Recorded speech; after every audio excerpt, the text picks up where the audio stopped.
வானத்தையும் பூமியையும் அதிலுள்ள எல்லாவற்றையும் படைத்த என் அருள்நாதர் ஆண்டவராய் இயேசு கிறிஸ்துவின் இனிதான நாமத்தினால் உங்கள் யாவரையும் வாழ்த்தி வரவேற்கிறேன்.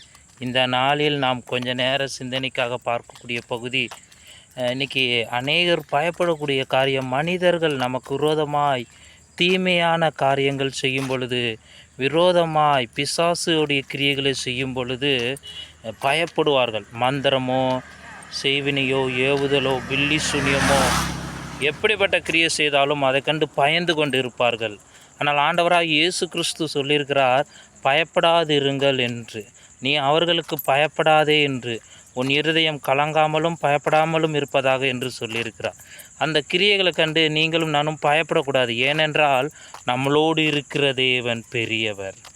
இஸ்ரவேலோடு இருந்த தேவன் பெரியவர். யுத்தம் அவருக்குரியது. அதனால் அந்த கிரியைகளை கண்டு இயேசுவை ஆராதிக்கிற நீங்களும் நானும் பயப்படவே கூடாது. தேவன் பார்த்து கொள்ளுவார்.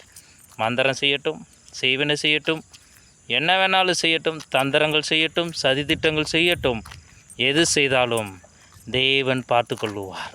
தாவீதுக்கு விரோதமாக ஆலோசனை பண்ணினவர்களை தேவன் பார்த்து கொண்டார். மொர்தெகாய்க்கு விரோதமாக சதித்திட்டம் செய்த ஆமானை தேவன் பார்த்து கொண்டார்.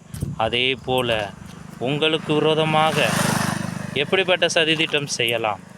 இஸ்ரவேலுக்கு விரோதமாக என்று பிழையாம் மந்திரம் செய்யும்படி வந்த பொழுது தேவன் பார்த்தார்.